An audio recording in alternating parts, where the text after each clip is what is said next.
राज्यसभा में महाराज धृतराष्ट्र इसका न्याय करेंगे। मृत्यु दंड मिलेगा इसको। चलो। अरे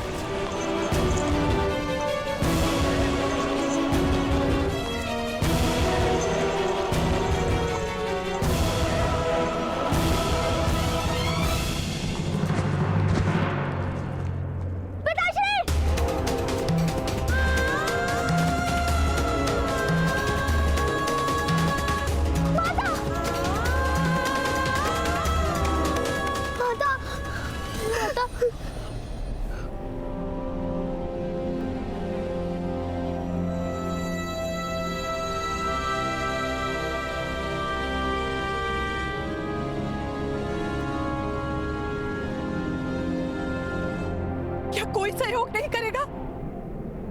क्या कुरु राष्ट्र में एक निर्दोष की मृत्यु होगी?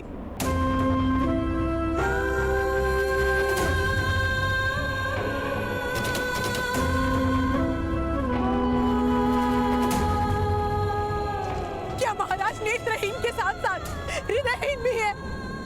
कोई तो सहायता करो।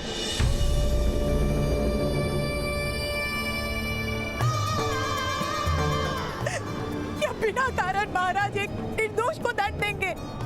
क्या सूतों का कोई आधार नहीं?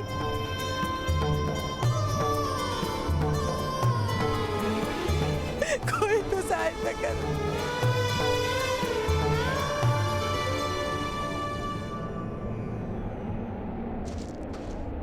नहीं राधा, महाराज के लिए ऐसे अपशब्द कहोगी तो इसी समय मस्तक काट लिया जाएगा। तुम्हें क्या करूं भ्राता भीष्म? किस प्रकार रोकूं इस अन्याय को? किस प्रकार रोकूं? हमें महाराज के सामने अपना पक्ष रखना होगा। महाराज ऐसा अन्याय नहीं होने देंगे।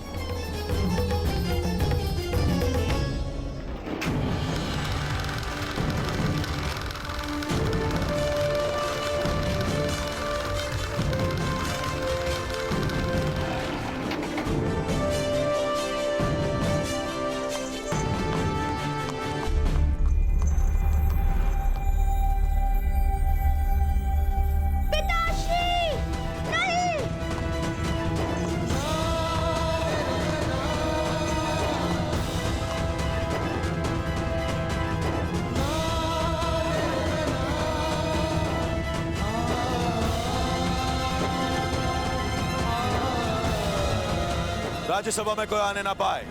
द्वार बंद कर दो।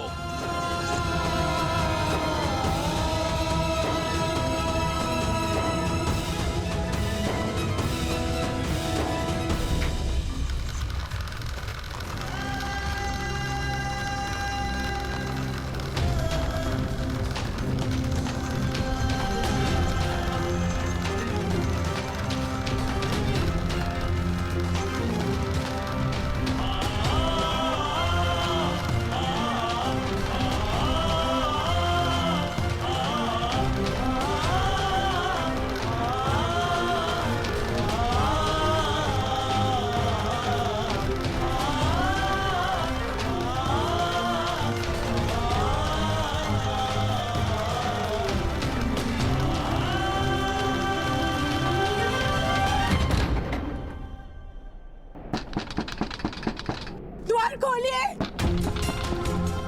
द्वार खोलिए! द्वार खोलिए! हमें महाराज से मिलने दीजिए! हमें महाराज के पास जाना है! कृपा कीजिए, हमें महाराज से मिलने दीजिए। नहीं, ये संभव नहीं है। सेना नायक मदनजय का आदेश है। द्वार नहीं खुल सकते। जाओ। ऐसा मत कीजिए, कृपा कीजिए, दया कीजिए। जाओ यहाँ से, ये संभव नहीं है। द्वार खोलिए!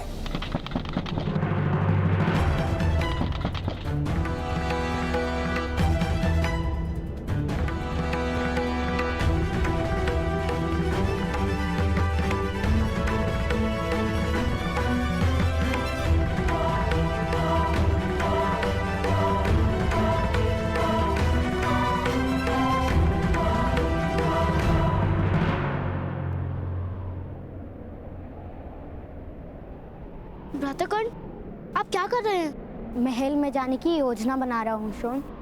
हमें राजमहल में जाने की अनुमति नहीं है।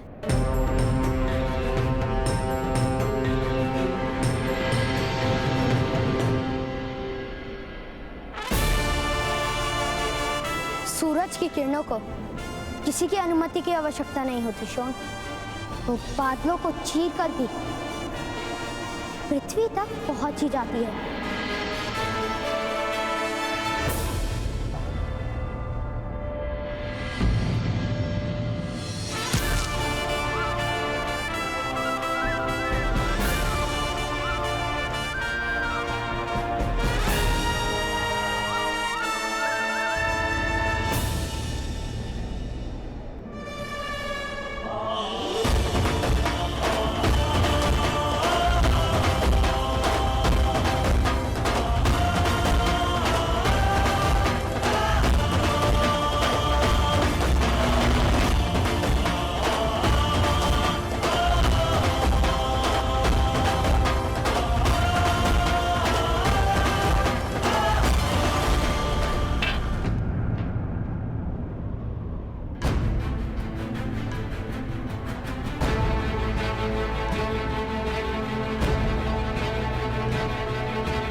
जल के जलाशय में विष मिलाने का अपराध स्वयं इस अधिरथ ने स्वीकार किया है।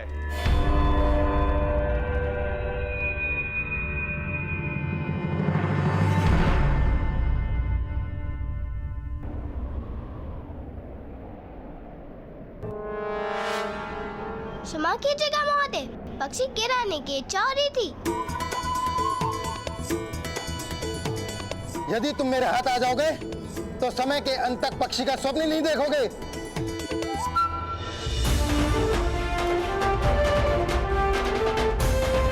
चलो जाओ यहाँ से। चल वैशाली।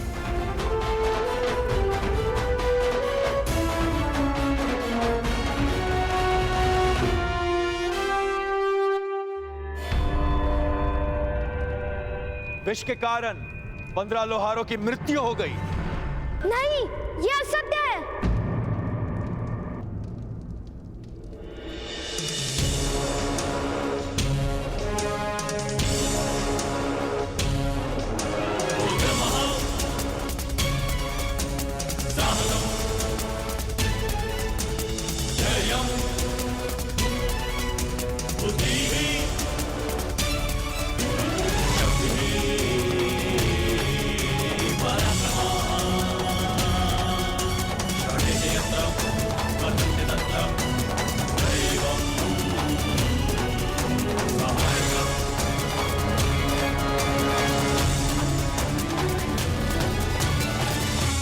पिता ने कोई अपराध नहीं किया है। मैं स्वयं उस जलाशय में था। यदि उस जलाशय में विष होता तो उसका परिणाम मुझ पर भी होता। पुत्रगण, जाओ यहाँ से, जाओ। मेरे पिता ऐसा कार्य कर ही नहीं सकते। उस कुएं के यक्षराज ने मुझे वो जल दिया था। उसमें विष नहीं था। यह अवश्य कोई षड्यंत्र है महाराज। मेरे पिता निर्दोष हैं। नहीं महाराज, यही अपराधी है।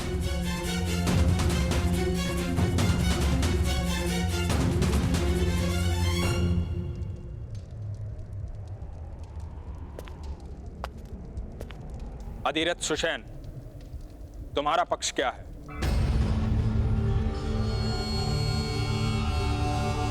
किस कारण तुम अपना अपराध स्वीकार कर रहे थे? इस बालक के पास दिव्य कवच तथा कुंडल है, इसलिए इस बालक का राजकुमारी से दूर और गुप्त रहना अनिवार्य है। इसी कारण मैं इसकी रक्षा का उत्तरदायित्व आपको सौंप रही हूँ। पिताश्री, महाराज के सामने सत्य बोलिए।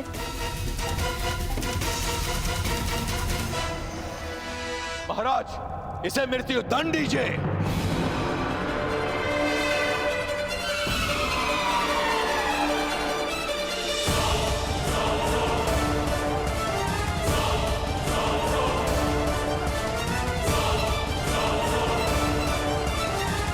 ग्राम सेवक मदनजय, क्या तुम्हारे पास कोई और प्रमाण है कि जल में विष अधिरथ ने मिलाया है?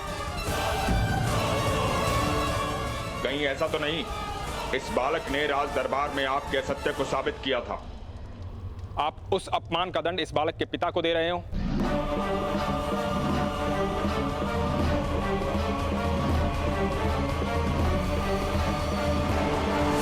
महाराज, कोई भी दंड निश्चित करने से पूर्व हमें इस अपराध को हर पक्ष से समझना आवश्यक है। महाराज, इसने अपना अपराध स्वीकार किया है।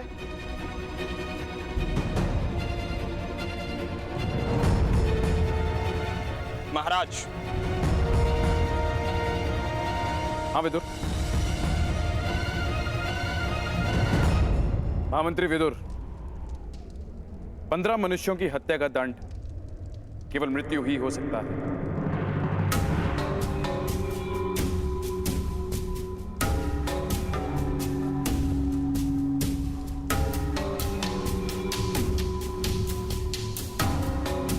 किंतु आज हमारे पुत्र का जन्म होने वाला है और आज के दिन हम किसी को मृत्यु दंड किस प्रकार दे सकते हैं?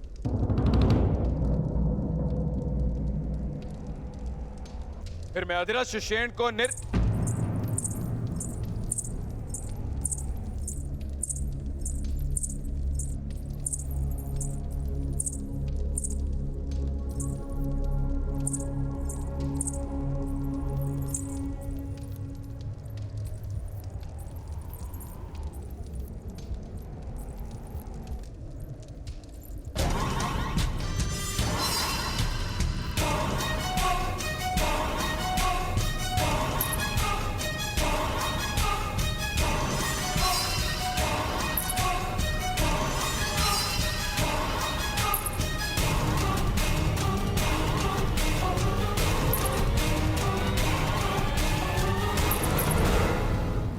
आयुर्वती,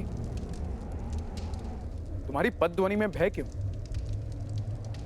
किस कारण से तुम शांत हो?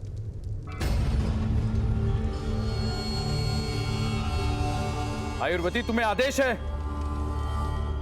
मेरे पुत्र का समाचार दो।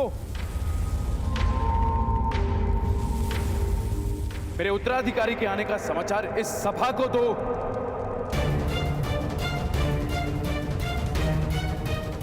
महाराज, क्षमा कीजिएगा महाराज। महारानी गांधारी ने पुत्र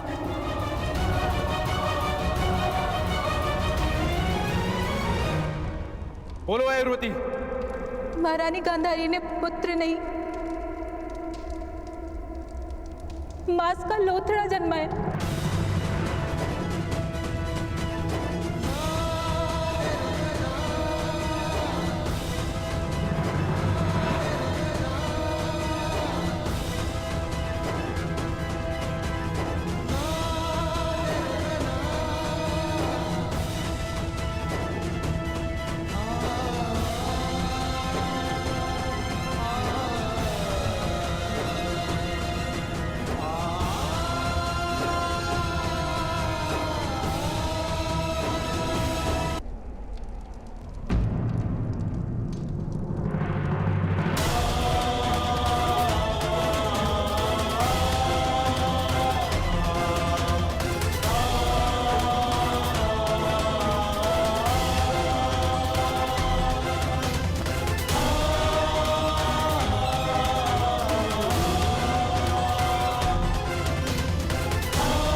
मैं ग्राम रक्षक के पक्ष को स्वीकार करता हूं विदुर।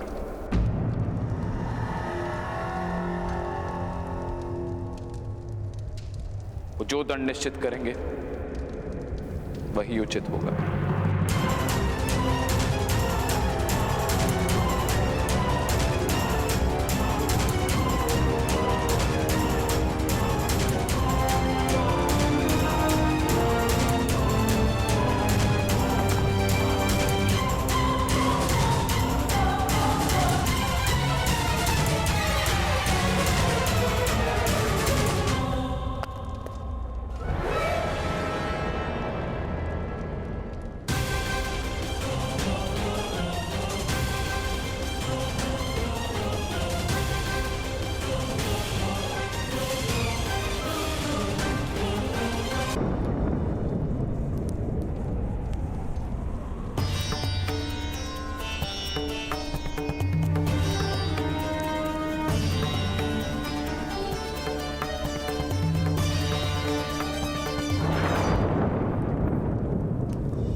मेरा पुत्र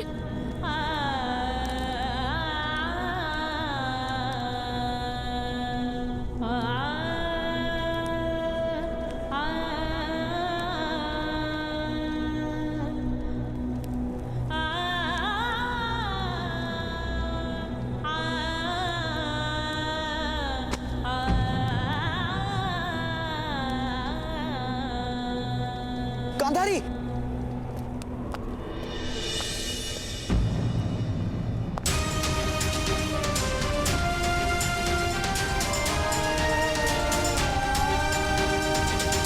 गांधारी, ये मेरा पुत्र है भ्राताश्री। महादेव का वरदान है। नहीं नहीं गांधारी, नहीं, मांस का लोथड़ा है, हमारे स्वप्नों का अंत है ये।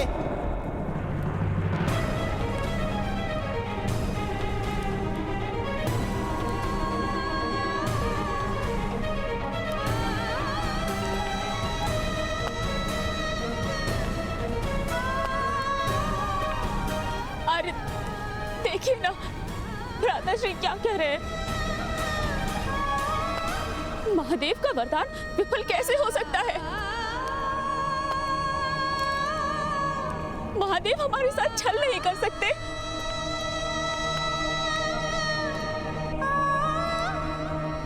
हमारे पुत्र के जन्म से तो हमारे जीवन का प्रारंभ होने वाला था ना आर्य। हमारे सपनों का अंत कैसे हो सकता है?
कोई तो उपाय होगा पिताश्री।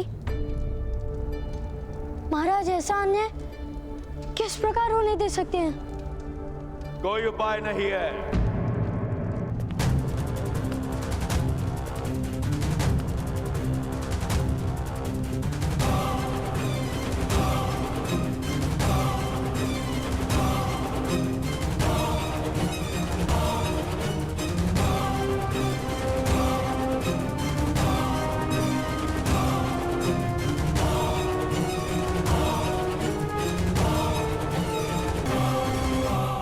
अब तो तुम्हारे पिता के अपराध के दंड का निर्णय स्वयं महाराज ने मुझे करने को दिया है। मेरे निर्णय का आभास तो तुम्हें हो चुका होगा। तुम्हारे पिता को कल मैं अपने हाथों से मृत्यु दंड दूंगा।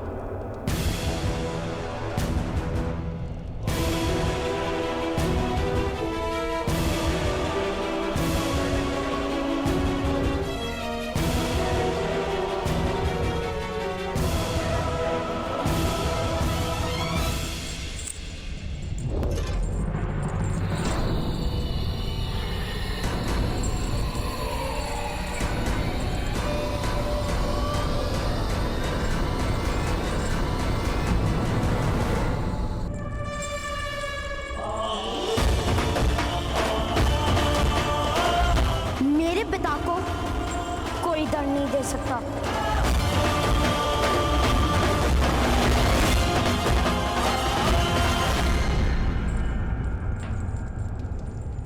यह तुम्हारा वन नहीं, जहां वनवासियों के सामने तुमने अपना शौर्य दिखाया था, ये हस्तिनापुर है। यदि तुमने मुझे रोकने का प्रयत्न किया तो गांधार और हस्तिनापुर की सेना से तुम्हें युद्ध करना पड़ेगा। अपने पिता के जीवन की रक्षा करते अपने पूरे परिवार के जीवन को संकट में डाल दोगे। पुत्रकान, वचन दो, कोई ऐसा कार्य नहीं करोगे जिस कारण तुम्हारी माता या भाई पर कोई संकट आए। वचन दो।